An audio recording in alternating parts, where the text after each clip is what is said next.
All right, cool. It looks like we got a little over half of everybody here. So we'll go ahead and get started for the day.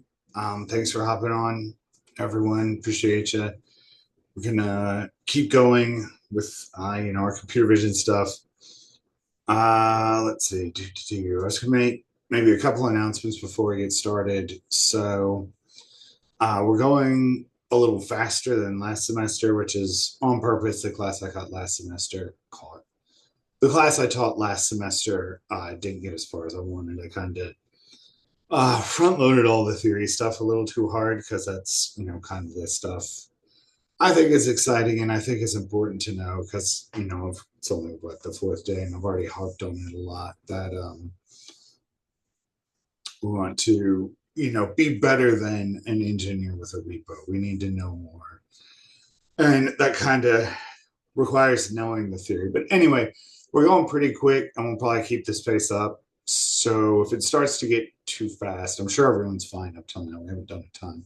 But if things ever start feeling like they're moving a little too fast, just let me know and we can kind of slow down or add more information to different topics as we go.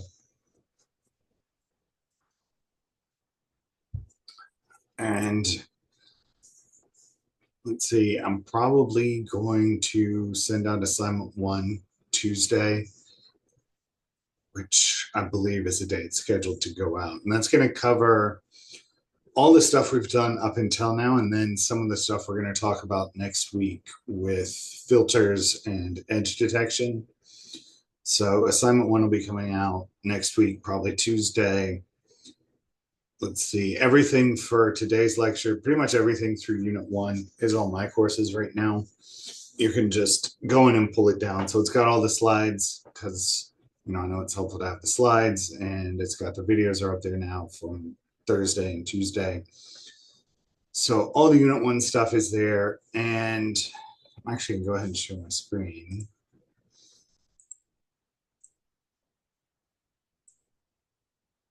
All right, let's see. So yeah, if you come to the My Courses and so you look, they're in the slides, lists all this stuff, and the slides have all the links if you go into the slides. But a lot of this stuff I've added that's papers. So like here's one on using spectroscopy with a hyperspectral sensor to basically observe agriculture or the Earth's surface or geological processes like we talked about from a satellite, and that kind of helps with this idea of energy bands and how things get put in energy bands, and a little bit about kind of how remote sensing works, which may be something we talk about later if we have time and people are interested. Um, and here for what we're doing now, there's some more stuff on hyperspectral, and then I added a paper that's pretty interesting.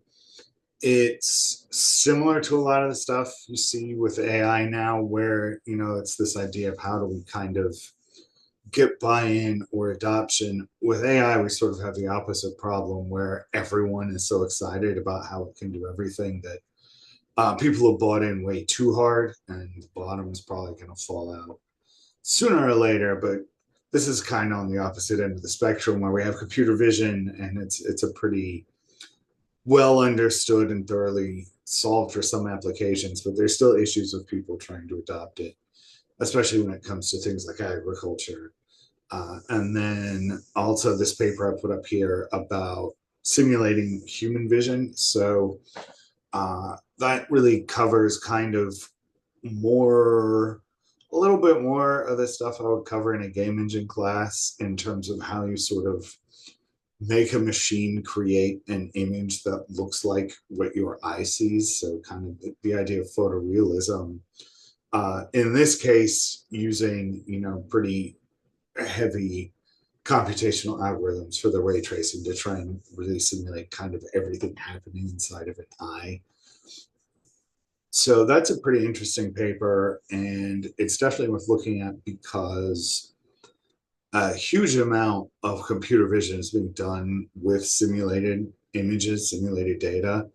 And that's true for most AI applications as well, as people are trying to train these things with simulated data because it's hard to get real data, and it's hard to know, right, every bit of meta information about the data. Like if you're taking pictures outside and you want to train a computer vision model, you have to care about stuff like humidity and sunlight, or if it's cloudy, all these types of things that can affect it that, need to be there to train an AI model, but we can't make a million images with the same, luminance, humidity, atmospheric effects. So the idea is, can we simulate them? And this is, a little bit on that, but this idea of, how can we computationally make colors the same way a human eye makes colors biologically, basically. And I bring this up, these papers and some of the stuff in the links. The programming assignments are going to kind of cover all the stuff we do in class. The midterm and final exams will probably contain material from the stuff I've given outside of class, like these papers and some other stuff I've linked and will continue to link. And just because it is an online class and it is asynchronous technically, so, right, since we're only really communicating twice a week and most of the content is online, there's sort of an expectation where the programming isn't going to be as challenging as if I was, physically there. We can kind of do a lot with Python notebooks and stuff. So kind of conceptually, the tests are going to focus a lot more on concepts and applications and, kind of what computer vision means in the wild, not necessarily what pixels mean in code, because I kind of want to cover both of those. So all that to say, try to pay attention to the outside resources and all the stuff that gets thrown up. I put it there because I think it's interesting and important, and you should definitely check it out. Okay.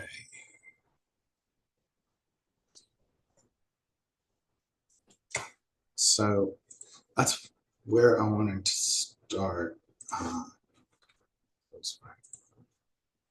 Lecture slides. Let me pull these back up. Okay. So today, is this the one I wanted? Yes, I believe so. So what we've done so far is we talked about what a digital image is, which is an array.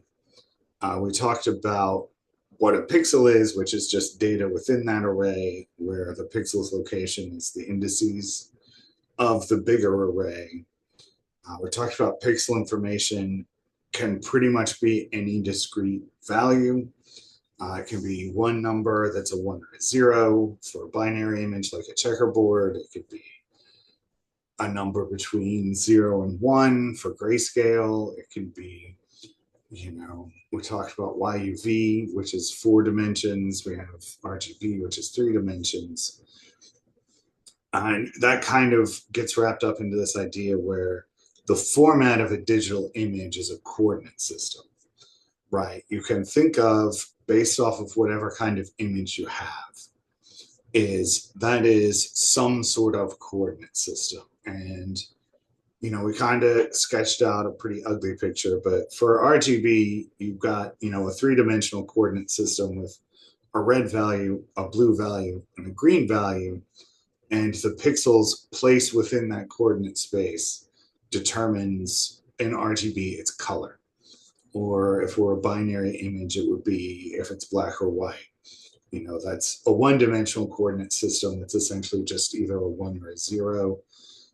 Grayscale is a 1-dimensional coordinate system between 0 and 1. And so you see that inside the pixel because each pixel is one value versus an array of three values for RGB, or what we're going to talk about right now.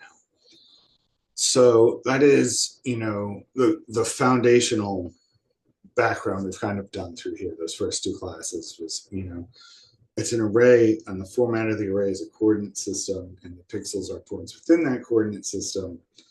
And to work with images, we will treat them accordingly.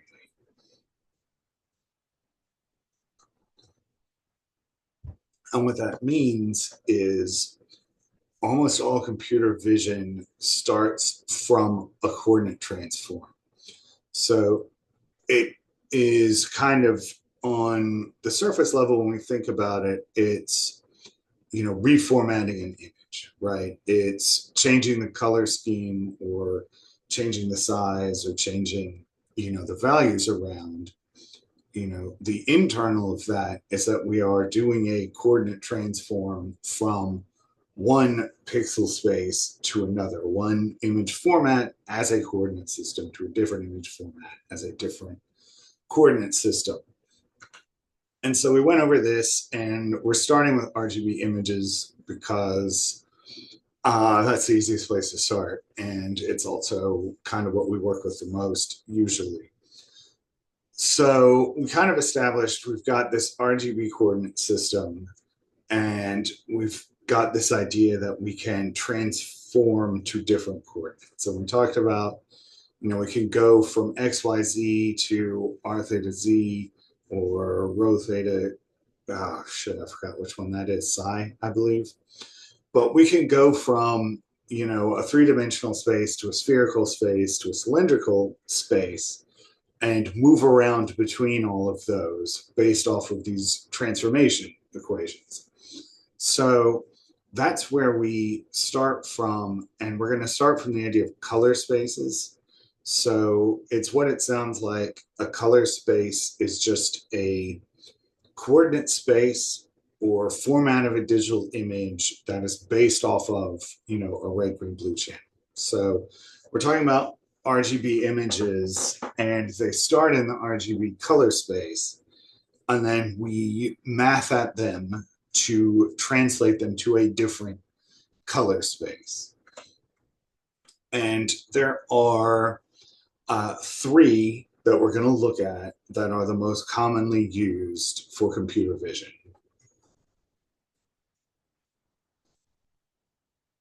All right, so the three coordinate systems we're going to start with are hue saturation value, hue saturation lightness, and hue saturation intensity. So HSV, HSL, and HSI. And they sound kind of the same, right? Because both of them are hue and saturation, which are terms everyone's sort of vaguely familiar with just from, exposure to art and talking about images and yada yada. Everyone sort of has a concept of hue and saturation as some sort of measure of color. So this idea that there are sort of three different coordinate systems or color spaces built around hue and saturation is a good way to show what the difference is in how we look at images, because value, lightness, and intensity are all very different measures of energy that are good for different applications. And I noted up there, and we'll talk through it here, all of these are kind of like a transform to cylindrical coordinates. You remember last time I kind of made sure to make the point, nothing is becoming a cylinder, right? Other than the coordinate system that defines the values of the pixels. So the hue value is just calculated by multiplying by 360 the X value, which is, whatever that first pixel is. Actually, I did put X value. I'm trying to make sure I'm doing that right. Okay. All right, one second. I think I may have mislabeled some stuff here.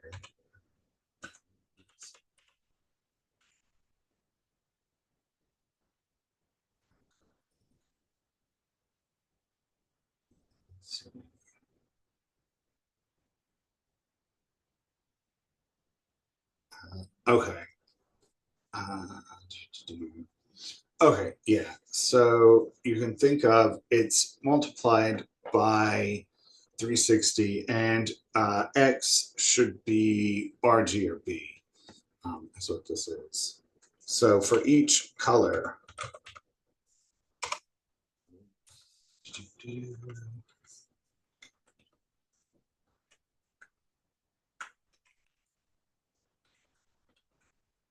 all right.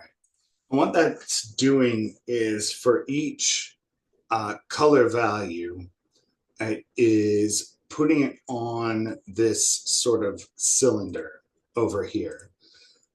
And the idea is, we've created an angle where as you move across hue, so as you move around the outside of the cylinder, that is determining kind of the color of the pixel. So hue is the color, and that's kind of the color of the overall pixel combined. So whatever your RGB together is, you divide that and you get some sort of value between 0 and 359, which is essentially a point along the outside of the cylinder that is the color.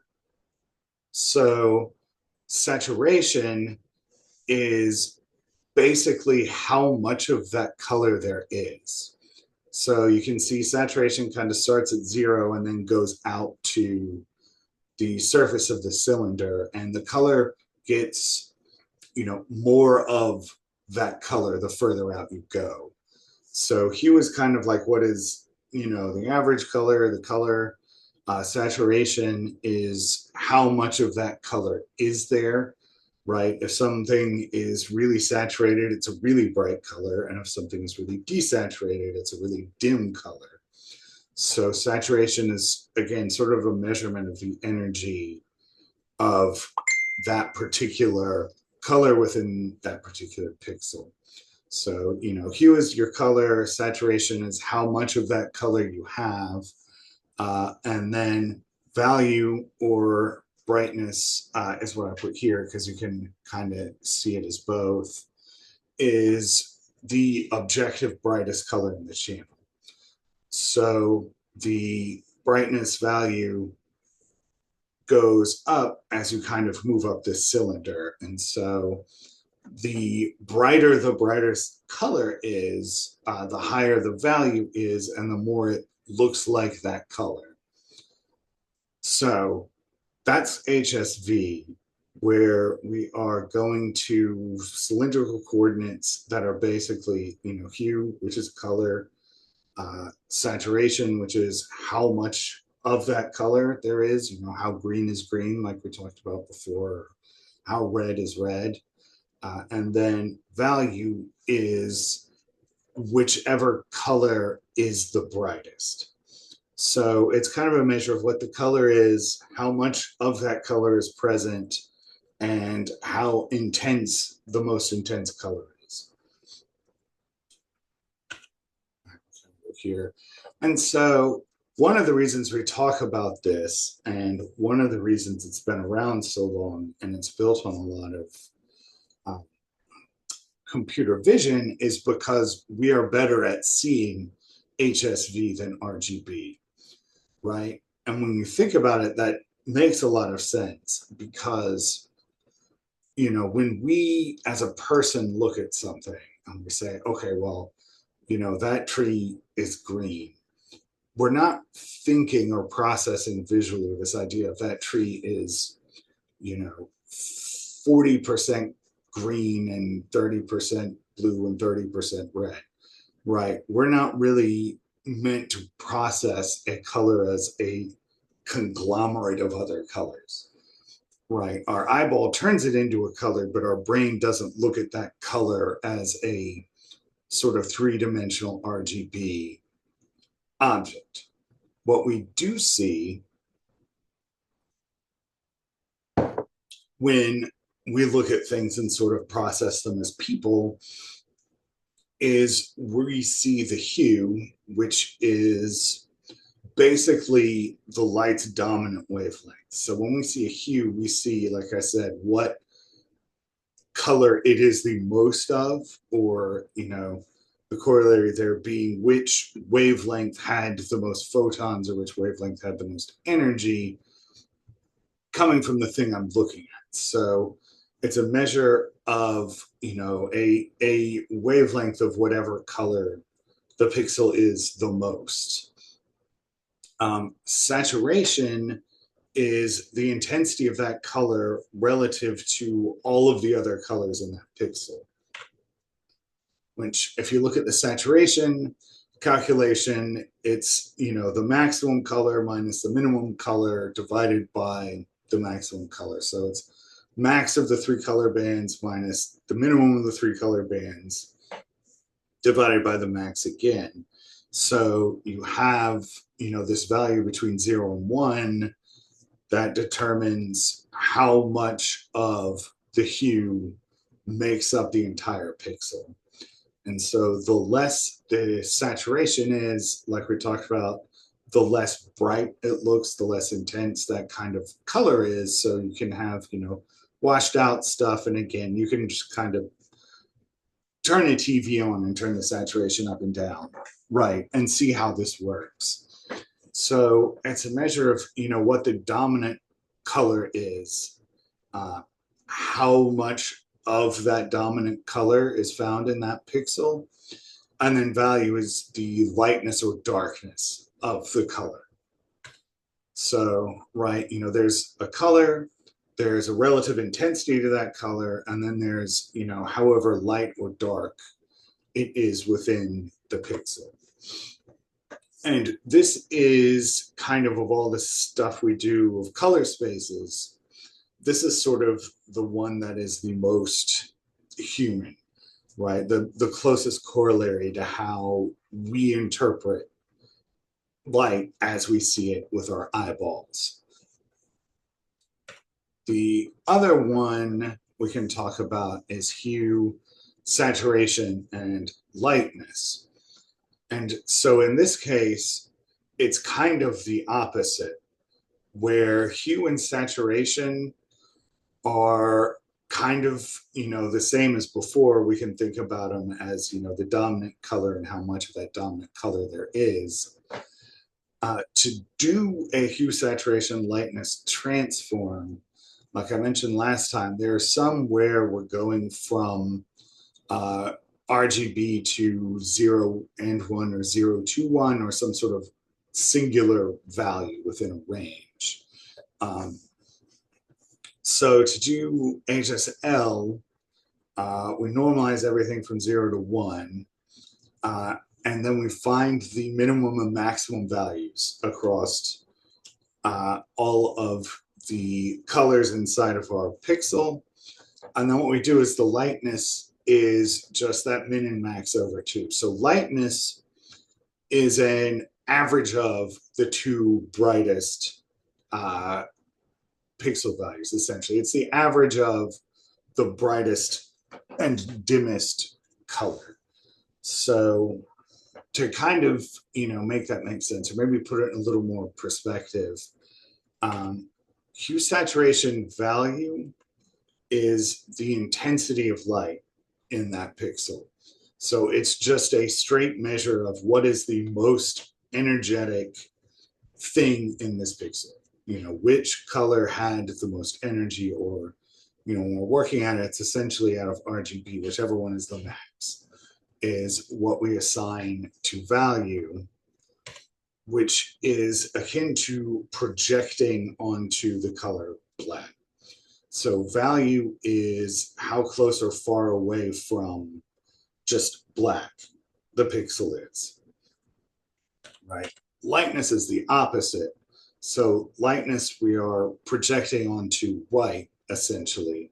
So we're looking at, how much of each pixel is white light, basically. And so in this measure, we can think of hue and saturation the same. What lightness is an average of the energy in the pixel. So where we've got value is just the max, lightness is the average, which is, what makes it different. And there's some other stuff going on we'll get into when I demo some code later. But essentially you have this one version, which is HSV, where we're projecting onto black and taking a measure of the most energy. We have HSL, which is a projection onto white using a spherical coordinate system that is a measure of the average intensity in each pixel.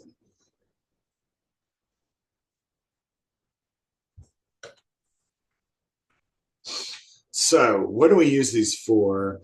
Hue saturation value is used for color selection in photo editing software quite a lot. And the reason that works is because we can go in and if we look at a color, it'll basically tell us, the HSV value versus the RGB if we're in image editing software. Because, right, that's what we see. Where if I look at a pixel, what I want to know is what is the color, what's the hue, what color am I currently seeing? Because I'm editing, photos for people. So I don't care about RGB, I just care about H, what color is it? And then saturation and value kind of help me figure out how bright it is and how, washed out or how strongly that one color is shining through. And for that reason, it's also used a lot in color picking tools. So I do have a demo of this, but I forgot to pull it up.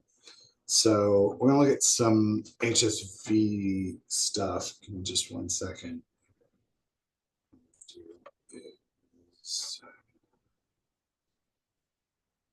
All right. I'm gonna stop sharing for a second and pull up something to kind of show you guys what this looks like. And so what I'm gonna do, I'm gonna be using GIMP.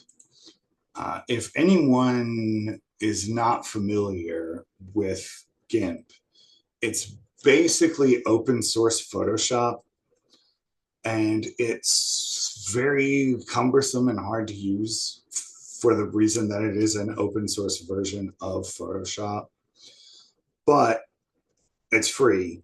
So that's what I do a lot of my stuff in. Partially, that's because I'm usually only working with images for like a paper. So if I'm writing a paper and I need to change an image's format or size, I'll usually do that in GIMP because Photoshop and Lightroom are hella expensive and they are overkill for the type of stuff that I do. But when you look at GIMP or Photoshop or Lightroom, most of what it does is the stuff we're doing in class. Like we can write a filter to smooth an image, we can write a filter to make it sharper. What's going on behind the scenes isn't all that complicated from an image processing standpoint. All right, so, all right, give me a second to pull everything up.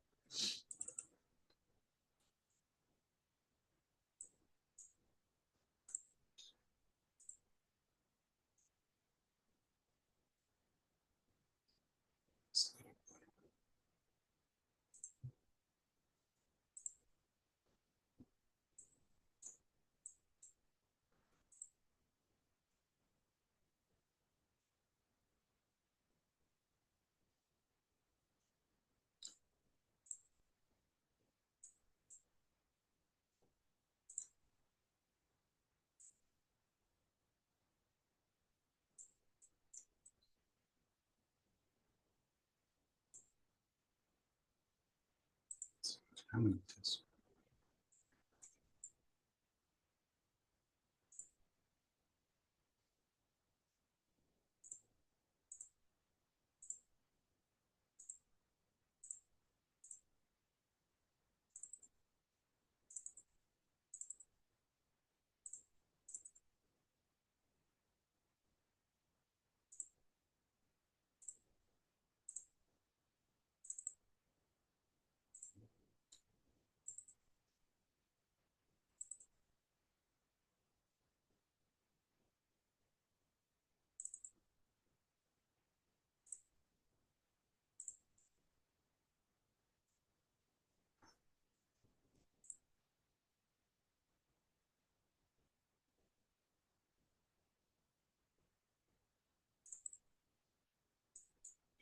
Almost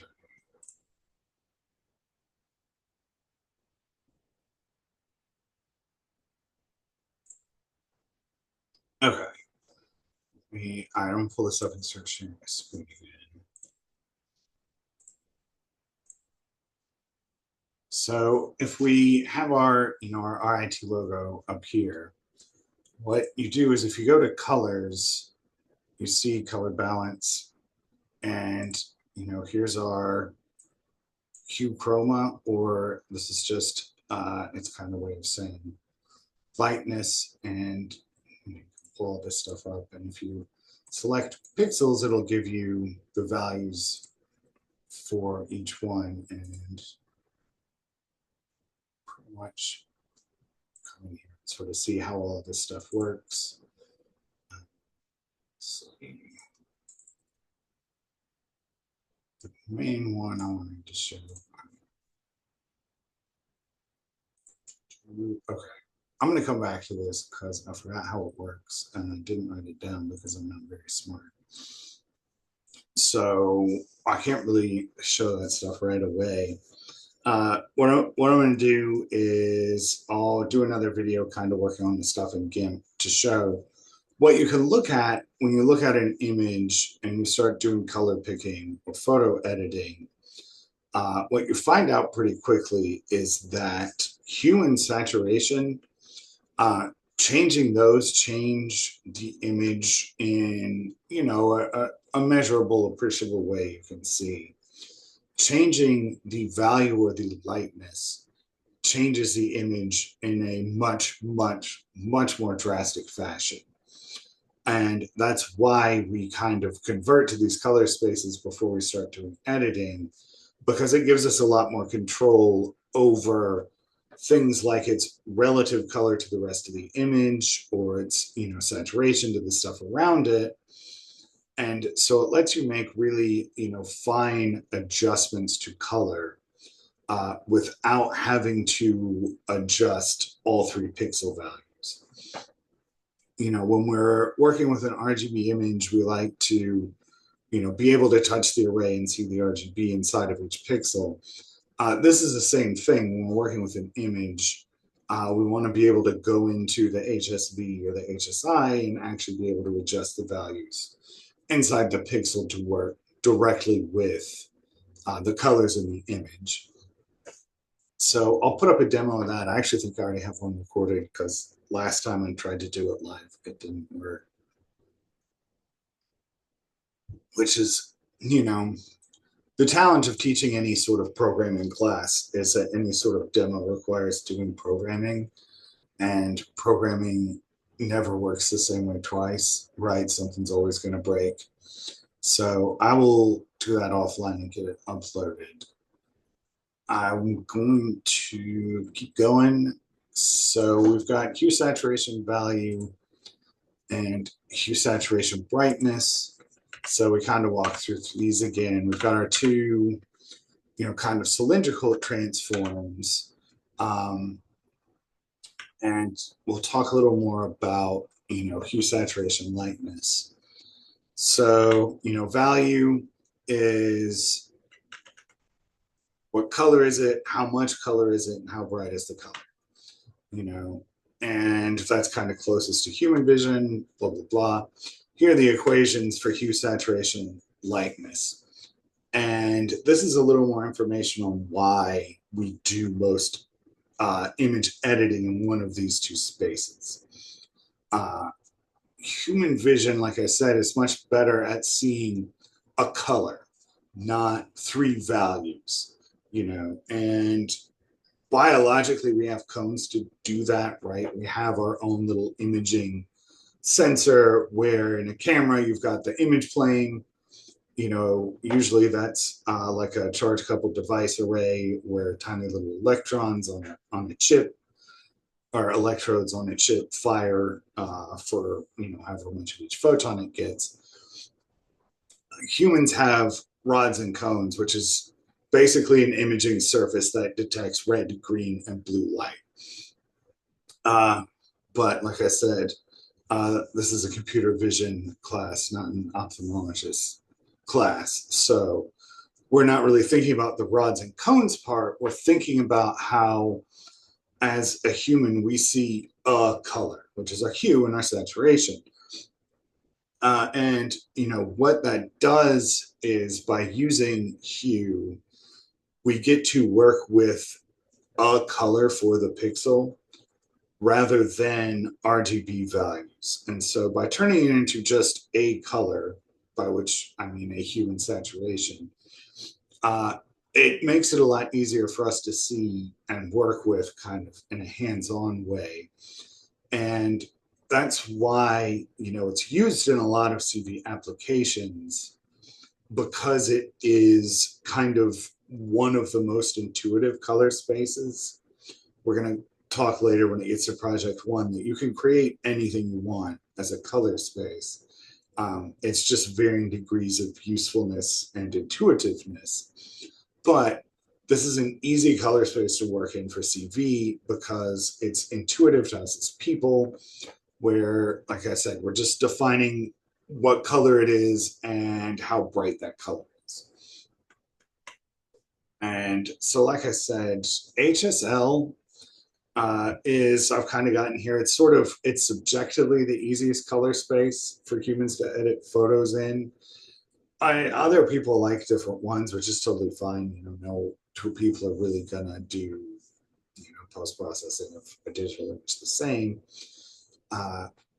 more or less, right? But this is kind of the one that makes the most sense. Like I said, it's sort of the most intuitive to a person. So when you use tools like GIMP and Photoshop, if often will just default to HSL, and you may have to take some steps back to get back to RGB. But like I said, this is kind of what you're going to be using. And the demo behind that I'll upload too is, if you're editing a photo and you want to choose a color, right? You typically choose that on a slider or a wheel, like a picture of a color, and you click on the color you want. Unless you're being really intense with it, you're not going to actually type in an RGB value, right? And so by doing it this way, you can select a color, like I mentioned, with just one tool, where you pick a color off of a spectrum, and you can adjust the brightness and transparency and intensity using one or two sliders, without having to, again, do some sort of function RGB value. So that's kind of why this color space exists and how it works. And that's showing how, if we want to do some computer vision applications, all I want is the RGB in my pixel. I want everything in the RGB color space. But if I'm doing a photo editing application, then I'm going to want to work in the HSL coordinate space. So I transform my RGB to HSL, and now I can sort of work directly with a color and brightness, and not have to work with three values that I'm kind of trying to adjust at the same time. So it kind of, like I said, HSI projects onto black, HSL projects onto white, and it sort of takes the color we're looking at and projects it into a singular conceptual color we can work with. So the last one is hue, saturation, intensity.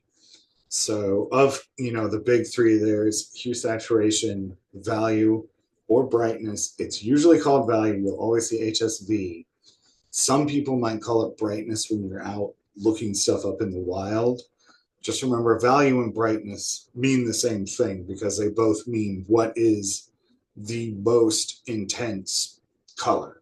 It's just a straight up measure of what the maximum intensity is. Lightness, was a measure of how, kind of bright it is, or how white it is compared to other stuff. So value is max. Lightness is highest and lowest. Intensity is the average of the RGB values. So you've kind of got, your max and min, and then just your average across all three. So Value is how much of the most energetic light I have in a pixel. Intensity is what is the total energy in this pixel. So this is a measure sort of objectively what is the maximum energy of each pixel, which determines the intensity. So intensity in this case is just a measure of energy. Essentially, it's a measure of the energy across all of the photons that are collected, or, kind of more abstractly, it's just a measure of, the average amount of light in each pixel.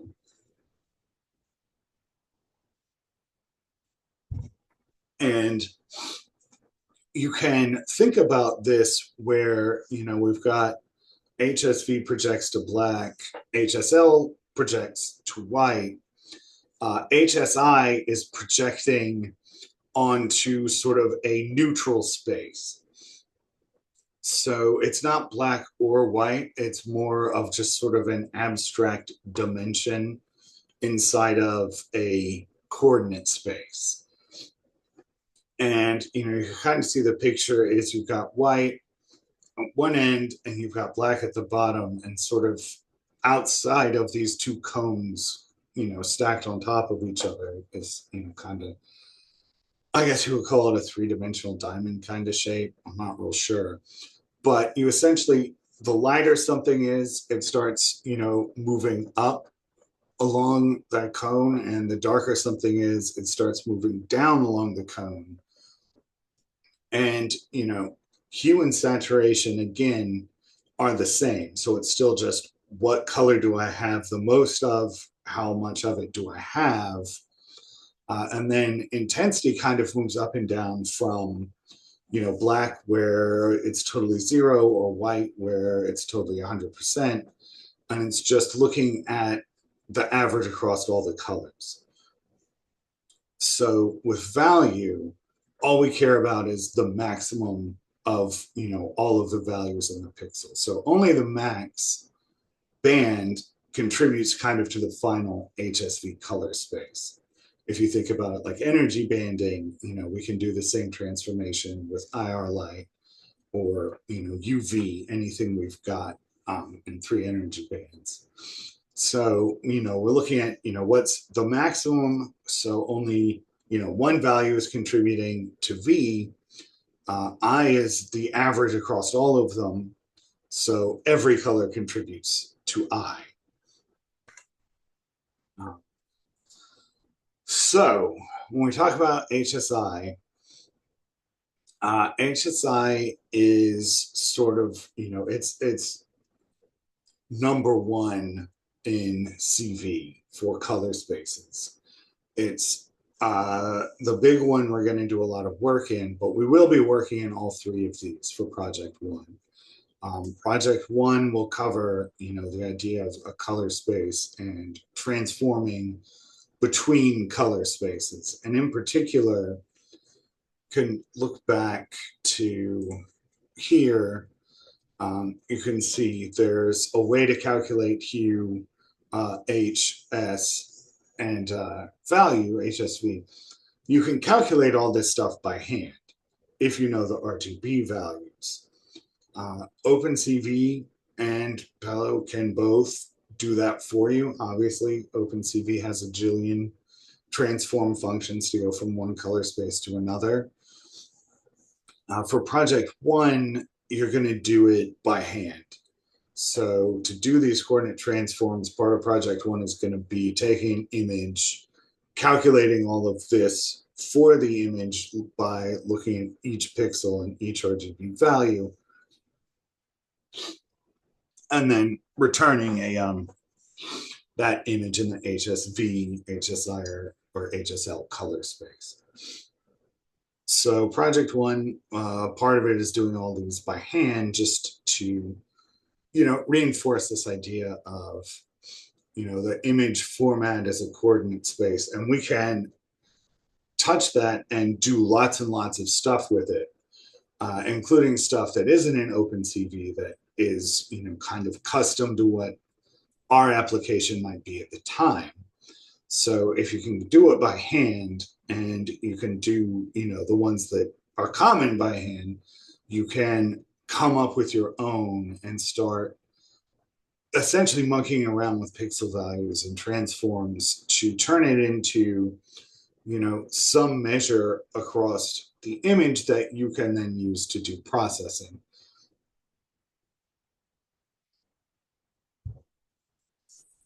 So yeah, that's going to be part of the project, is we're going to be doing these by hand and then coming up with some custom ones where you do some sort of transform of your own on a color image, and then display how it looks in your color space, and then transform it back and make sure everything kind of goes both ways.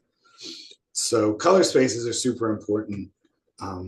Like most things in CD we've talked about so far, they can be entirely arbitrary, so long as you just follow a couple rules. And these are the ones you're going to see the most of, and the ones we're going to kind of use for a lot of CV. But it can be anything. So we talked about HSV and HSL. So value and lightness are how people look at things, especially HSV. And that's why, I'll throw up a video of doing some manipulation in GIMP where you can change HSV values, and you can change RGB values, but one of them is, way easier and way more intuitive. So those are sort of your human in the loop CV. You can kind of think of it if you're a person doing photo editing.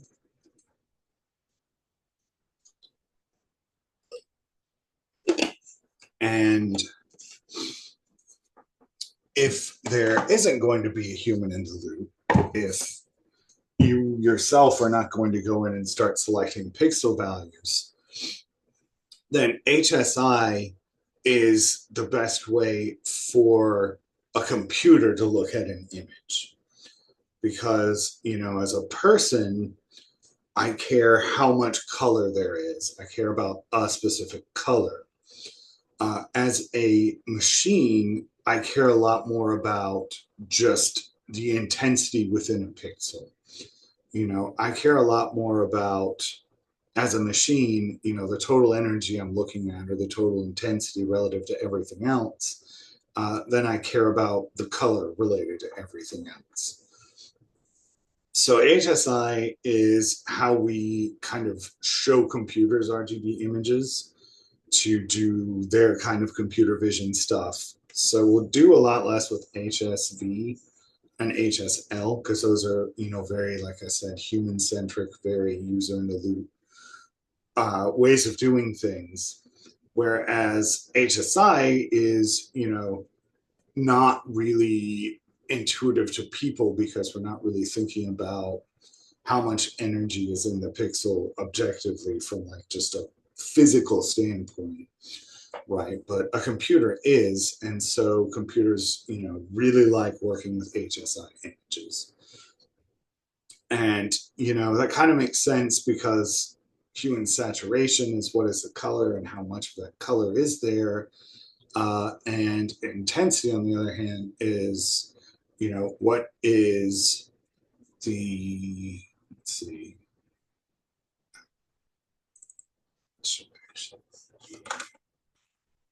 value. All right. I'll re-upload these slides because they're in a couple of typos. So value is, how much of the strongest color is there. Or when we look at intensity, it's the most energetic pixel, which helps the computer separate pixels. That's kind of the big thing about intensity as to why it exists and why we use it. Because a lot of computer vision is segmentation and edge detection and object detection and recognition. And the way to do that is to make pixels look very different from each other to the computer. And a light blue and a very light blue look different to a person, but they don't look, particularly different to a machine. It needs to know what is a value that is going to vary the most from pixel to pixel. And in particular, what is the value that will vary the most when there is a change within the image, like a big change. So HSI is how we do edge detection and shape detection, because there's a very big jump in intensity one way or the other if I go from a part of the image that's a desk to a part of an image that's a screen on the desk. Edges are places where intensity makes a big jump in a very short space. And a computer can look at intensity and figure that out way better than it can look at, say, a picture of a desk and a picture of a TV and decide the brown is the desk and the black is the TV. It doesn't really think that way. What it thinks is, there's an intensity associated with each sort of surface or line or shape, and by using HSI, we can easily find where that changes a lot and quickly. And so we're going to see that that's sort of the principle behind segmentation and filtering and edge detection. Some people will do filters and edge detection next class. Some people consider edge detection a kind of filter. That's not how I'm going to teach it, but we'll get to that next time. The important thing is we're kind of teeing up this idea of filters and edge detection with the idea that, we have other color spaces we can work in and translate to, and we want to get really comfortable with them. And in particular, we want to get really comfortable with HSI because intensity is what a computer is going to look at when we're asking it to do vision-based tasks. So you can kind of mush all this stuff together into what's called the Munsell color solid, which is, again, we're looking at it in a conceptually cylindrical coordinate space where it shows kind of how H, S, VLI all kind of fall within this color space concept.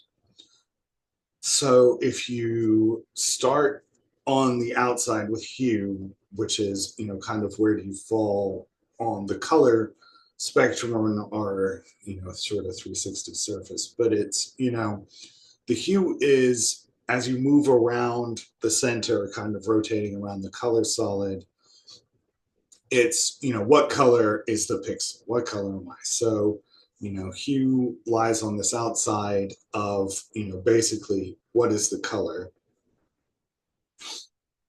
Okay, saturation changes as you move from the center outward.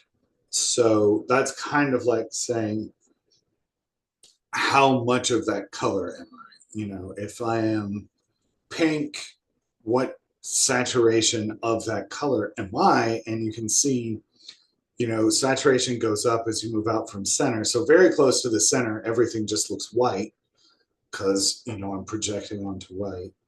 And then as I go out, the amount of color increases. So kind of the darkness of the color increases. So, if at a very low saturation, pink is going to be a very light pink, and a very high saturation, pink is going to be, a very bright, kind of bordering on purple. So it's, you move around the center to figure out what color you are. You move from the center out to figure out how much of that color a pixel is. And then value, lightness, intensity all change from top to bottom.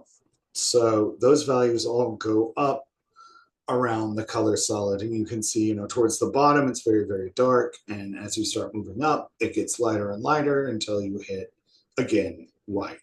Or if you go all the way down to the bottom, you'll be at black. And so value is a measure of, relative to all of the values in the pixel, how bright is that color? So how much of the pixel is that hue? or lightness is a measure of relative brightness, which was, max over min over 2. And that's kind of a measure of, compared to the other colors inside of that pixel, how bright is that one color? So, value is just objectively how bright is it. Lightness is how relatively bright is it to the rest of the colors inside of the pixel. And intensity is how bright is the entire pixel. So, you've got a measure of how much energy is in your brightest color. You've got a measure of how much energy is in your brightest color relative to all the colors in the pixel. And intensity is just how bright is that pixel overall. It's just the total amount of light or energy or color. It's just a measure of how much is in a pixel, right? Just how intense, right? So it's called intensity.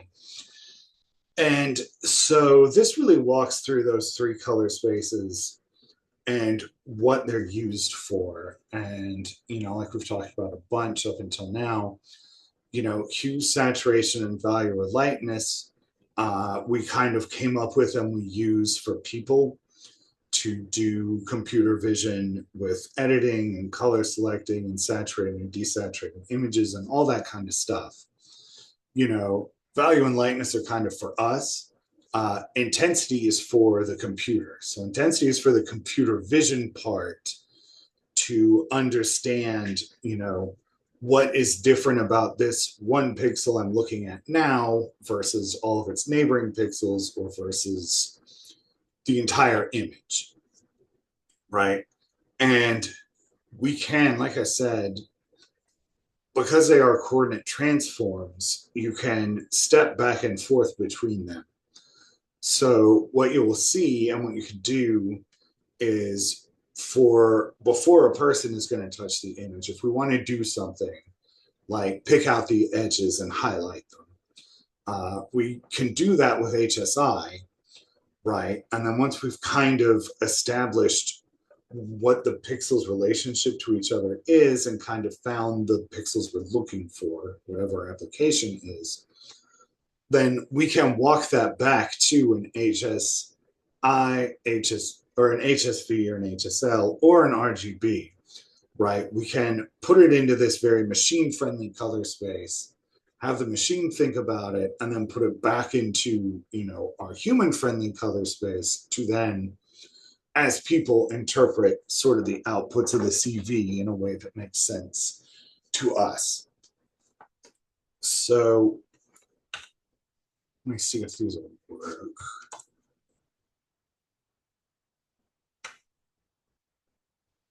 So yeah, you can see, this is an RGB to HSV where you come out to this grid and we're projecting on to black.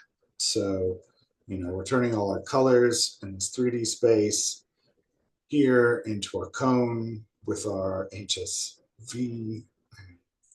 So I got them for HSL.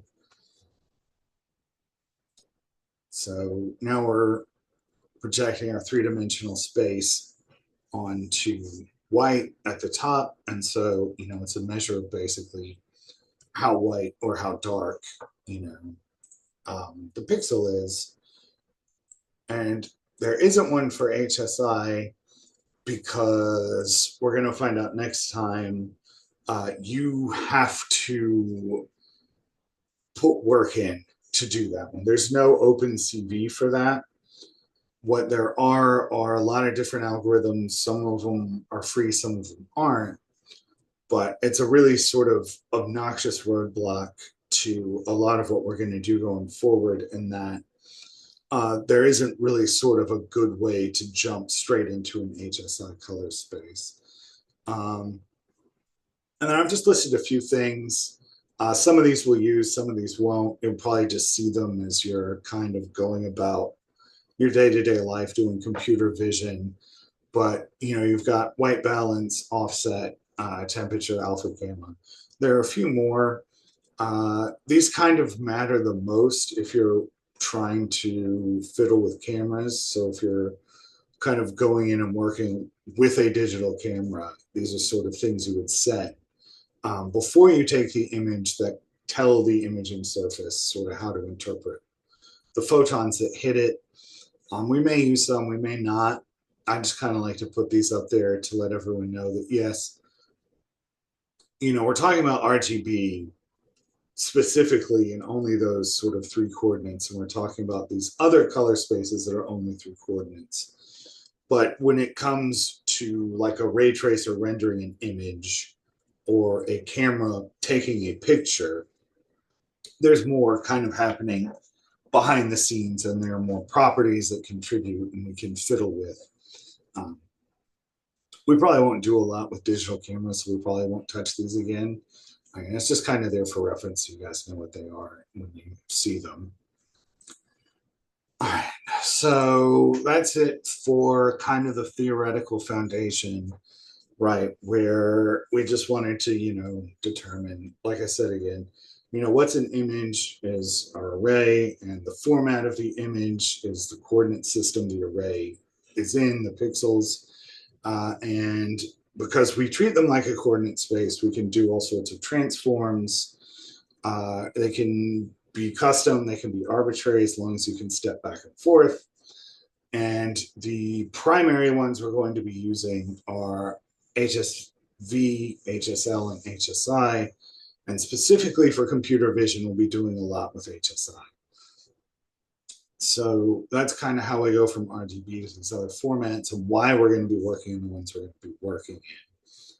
So that's it for color spaces. Like I said, I'm glad we got through that in one day, so we went pretty quick. What I will say is there's some stuff about, how computer vision is being used commercially. I mean, it's a fun look, but I think we pretty much at this point all know computer visions everywhere, especially manufacturing. I put a really nice repo on here that someone has put together. Here. So what they've got in this repo is basically just a quick algorithm that will tell you what colors are in an image. And if you look, you can just pull up the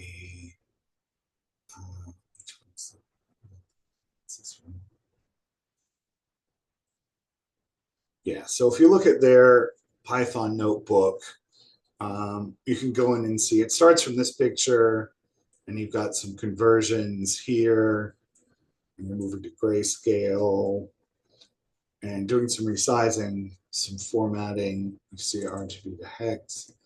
So this just has, this is the output of how much of each color there is. Yeah, so this is just kind of a neat way of looking at how you can use color spaces, coordinate transforms to get at information about the images. And in particular, you're getting at, you can see here, what we're trying to get to is what the computer sees, which is this, where we've got our markers. So it's kind of showing how we can go from a color space and step through some transformations and through other color spaces to turn HSV or HSI or whichever one that makes a lot of sense to you into basically something that makes a lot of sense to a computer.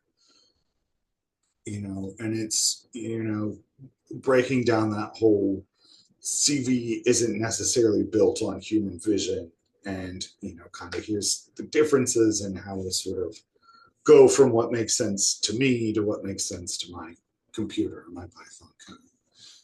So that's pretty cool if you want to check it out. I also put this up there, like I said. This is really cool. It kind of goes into, like I said, sort of how the eye works, and then how can we pretend we're showing light to an eyeball, from sort of an internal physical standpoint versus an external. I put it on the screen and it looks some amount of photorealistic. So I've got that. And then, this is just some sort of a little short paper on, again, the issues trying to get people to adopt things like machine learning models. And in particular, there's a few other things I put up there about agriculture, just because that's sort of the big one in remote sensing and computer vision for remote sensing is typically some sort of geological or geographic based application. And I think that is it. Like I said, these slides are up. I'm going to fix a couple typos and re-upload them, so these will be fixed in just a minute. I will put up the video as soon as it's done converting, probably tonight. And yeah, that is it for the day. Any questions? Anybody? Comments, concerns, things you're curious about? Yeah, hello. I have a question. If Can you hear me? Hello,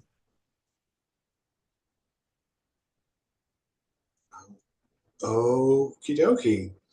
bro. Well, like I said, everybody, thanks for calling in. Glad you could all make it. And have a good weekend. I'll see y'all Tuesday. All right. Bye.